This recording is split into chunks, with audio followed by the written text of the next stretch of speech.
صلی علی رسول الکریم اما بعد. سامعین کرام اور حاضرین محفل، ہم سلسلہ وسیلے میں جاری و ساری تھے اور ہماری گفتگو ہو رہی تھی. تو پچھلی گفتگو میں نے ایک حدیث پاک پیش کی جس میں حضور علیہ السلام کو سیدنا آدم علیہ السلام نے وسیلہ بنایا اور دعا کی، اور اللہ تعالیٰ نے ان کی دعا کو قبول بھی فرمایا. اور مزید یہ کہ اللہ رب العالمین نے فرمایا لولاہ ما خلقتک، اگر وہ محمد عربی صلی اللہ علیہ وسلم نہ ہوتے تو میں نے آپ کو ہی پیدا نہ کیا ہوتا. اس میں ہمارے مولانا نے سوال کیا اور فرمایا کہ علامہ ابن تیمیہ وغیرہ نے اس حدیث کو ضعیف قرار دیا. تو اس کا میں نے جواب دیا، اور جواب دیتے ہوئے میں نے یہ عرض کیا کہ اگلی گفتگو میں ہم انشاءاللہ آپ کو ایسے دو حدیثیں پیش کریں گے جنہیں علامہ ابن تیمیہ نے اپنے فتاوی ابن تیمیہ میں قبول کیا ہے اور ان پر اعتماد بھی کیا ہے. اور علماء جو ہیں کسی موضوع اور باطل حدیث سے استدلال نہیں کرتے اور نہ ہی ان کو قبول کرتے ہیں. تو اب وہ دو حدیثیں پیش کیے دیتا ہوں، آپ سن لیجیے، اور اس کے بارے میں مختصر سی گفتگو ہے وہ بھی آپ سنیے. میسرہ، حضرت میسرہ رضی اللہ تعالی عنہ سے روایت ہے، انہوں نے کہا کہ میں نے کیا رسول اللہ متى كنت نبی، حضور آپ نبی کب سے ہیں؟ تو میرے آقا نے فرمایا لما خلق اللہ الارض، جب رب العالمین نے زمین کو بنایا اور آسمان کی تو متوجہ ہوا، آسمان اور زمین کو رب العالمین نے درست فرمایا تو کیا ہوا، وخلق العرش، اور عرش کو بھی اللہ تعالیٰ نے پیدا فرمایا. وَكَتَبَ عَلَى سَاقِ الْعَرْشِ محمد رسول اللہ خاتم النبیین، اور عرش کے پائے پر تحریر فرمایا، لکھا پروردگار نے محمد رسول اللہ خاتم الانبیاء، محمد صلی اللہ علیہ وسلم اللہ کے رسول آخری نبی ہے، نبیوں میں سب سے آخری ہے. اور اللہ رب العالمین نے جنت کو بنایا اور اس میں آدم اور حوا علیہ السلام کو باقاعدہ سکونت عطا فرمائی. اور پھر میرے آقا نے فرمایا فَكَتَبَ اسْمِ عَلَى الْأَبْوَابِ وَالْأَوْرَاقِ وَالْقِبَابِ وَالْخِيَامِ، اور رب العالمین نے میرے نام کو لکھا جنت کے دروازوں پر، جنت کے پتوں پر، جنت کے قبوں پر اور جنت کے خیموں پر. اور آدم علیہ السلام روح اور جسم کے درمیان تھے تو میں نبی تھا. اور پھر حضور علیہ السلام نے فرمایا پھر جب اللہ رب العالمین نے آدم علیہ السلام کو پیدا فرمایا تو آدم علیہ السلام نے عرش کی طرف جب نگاہ کی تو میرے اس میں گرامی کو دیکھا تو اللہ رب العالمین نے ان کو بتایا کہ یہ آپ کی اولاد میں تمام کے سردار ہیں، آپ کی تمام اولاد کے سردار ہیں.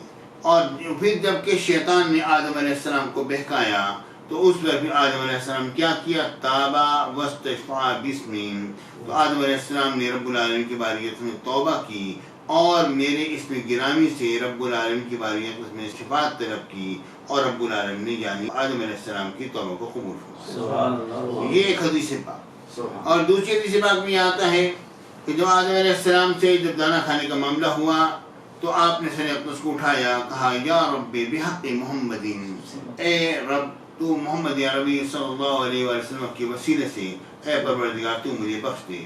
تو رب العالمین نے وہی فرمائی کہ محمد عربی کو آپ نے کیسے پہچانا، کون ہے محمد عربی علیہ السلام؟ انہوں نے عرض کیا یا ربی انک لما اتممت خلقی، اے میرے پروردگار جب تو نے میری تخلیق کو مکمل کیا اور میں نے اپنے سر کو اٹھایا بلند کیا عرش الہی کی طرف دیکھا تو وہاں پہ میں نے لکھا ہوا پایا لا الہ الا اللہ محمد رسول اللہ صلی اللہ علیہ وسلم. تو میں نے یہ بات جان لی کہ تو نے اسی ہستی کے نام کو اپنے نام کے ساتھ ملا کے لکھا جو تیری مخلوق میں تجھ سے سب سے زیادہ مکرم اور تیرے نزدیک مکرم اور محترم ہے. تو رب العالمین نے فرمایا ہاں اے آدم میں نے آپ کو بخش دیا اور وہ آپ کی اولاد میں تمام انبیاء سے آخر میں آنے والے ہیں. اور پھر فرمایا وَلَوْلَاهُ مَا خَلَقْتُكَ، اگر وہ نہ ہوتے تو اے آدم میں نے آپ کو پیدا نہ کیا ہوتا. اب یہ دونوں حدیثیں علامہ ابن تیمیہ نے اس کو باقاعدہ قبول کیا اور اس کو بطور استشہاد کے انہوں نے پیش کیا، اور دونوں حدیثوں سے یہ بات ثابت ہوتی ہے کہ حضور علیہ السلام کا وسیلہ بھی پیش کیا گیا، تابا واستشفع باسمی الیہ، اس میں شفاعت کو طلب کیا گیا، حضور علیہ السلام کے نام اسم گرامی کا وسیلہ پیش کیا گیا. اور دوسری حدیث پاک میں وَلَوْلَاهُ مَا خَلَقْتُكَ، کائنات کے اثر ہونے کے لیے اس میں بات مل گئی اے آدم اگر وہ نہ ہوتے تو میں نے آپ کو پیدا نہ کیا ہوتا. اب جب یہ باتیں ہمارے سامنے آ گئی اب ہم یہ دیکھتے ہیں کہ علامہ ابن تیمیہ نے ان دو حدیثوں کو کس درجے میں رکھا ہے. سبحان اللہ. علامہ ابن تیمیہ نے کہا هذا الحدیث یعید الذی قبلہ، یہ بعد والی حدیث جو ہے اس میں پہلی والی حدیث کی تائید کرتی ہے. اور پھر وہ یہ کہتے ہیں وہما کا تفسیر للاحادیث الصحیحہ، اور یہ دونوں حدیثیں ایسی ہیں جو احادیث صحیحہ کی تفسیر کرنے والی ہیں، یعنی ان کا مقام ان حدیثوں کی جگہ پر ہے جن سے احادیث صحیحہ کی تفسیر کی جاتی ہے. یعنی انہوں نے اگرچہ اس کو صحت کے اس مقام پر تو نہیں جانا، مگر یہ بات جان لی ہے کہ ان دو حدیثوں سے احادیث صحیحہ کی تفسیر کی جاتی ہے. بلکہ میں یوں کہوں گا کہ علامہ ابن تیمیہ نے ان دونوں حدیثوں کو پیش کیا اور ان کو اس درجے میں رکھا کہ جن سے احادیث صحیحہ کی تفسیر کی جا سکتی ہے. اب یہاں پر جو بات دیکھنے کی ہے وہ یہ کہ ایک حدیث ایسی ہے جس سے کہ کسی حدیث صحیح کی تفسیر کی جا سکتی ہے، لیکن یہاں پر یہ دو حدیثیں ہو گئی تو ان کی قوت اور طاقت میں اضافہ ہو گیا کہ یہ بڑی مضبوط بات بن گئی. اس پر علامہ ابن تیمیہ نے ایک اور بات کہی، وہ یہ کہتے ہیں کہ حضور علیہ السلام کے اول خلق ہونے کے بارے میں آپ کسی ایسی حدیث سے استدلال نہ کریں. مثلا یہ آتا ہے بعض لوگوں نے یہ روایت پیش کر دی کہ اگر وہ نہ ہوتے تو عرش نہ ہوتا، وہ نہ ہوتے تو کرسی نہ ہوتی، آسمان نہ ہوتا، چاند سورج نہ ہوتے، وغیرہ وغیرہ.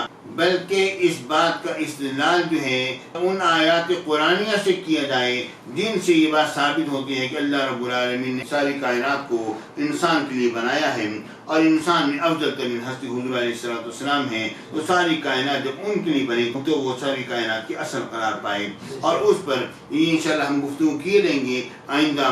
لیکن اس میں اتنی بات واضح ہو گئی کہ علامہ ابن تیمیہ نے جب یہ بات کہی کہ استدلال ان آیات سے کیا جائے کہ جو آیات جو ہیں اس بات پر دلالت کرتی ہیں کہ حضور علیہ السلام اول الخلق ہیں اور حضور علیہ السلام کائنات کی اصل ہیں.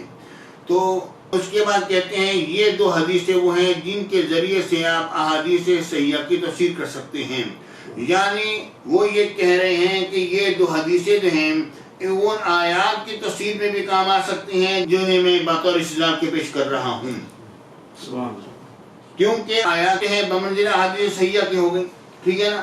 یہاں پر یہ دو حدیث جو ہیں یہ جناب ان کی تفسیر کرنے والی ہیں. جب یہ دو حدیثیں ان آیات کی تفسیر کرنے والی ہیں تو آیات انشاءاللہ ہم آئندہ پیش کریں گے، لیکن اس میں یہ بات واضح رہے کہ اب ہمیں یہ بات تسلیم کر لینی چاہیے کہ علامہ ابن تیمیہ اس بات کے قائل ہیں کہ وَاسْتَشْفَعَ بِاسْمِ إِلَيْهِ کہ آقا کے حضور علیہ السلام کے اسم گرامی سے شفاعت طلب کی گئی. وَلَوْلَاهُ مَا خَلَقْتُكَ اگر وہ نہ ہوتے تو میں نے آپ کو پیدا نہ کیا ہوتا. وَآخِرُ دَعْوَانَا أَنِ الْحَمْدُ لِلَّهِ رَبِّ الْعَالَمِينَ.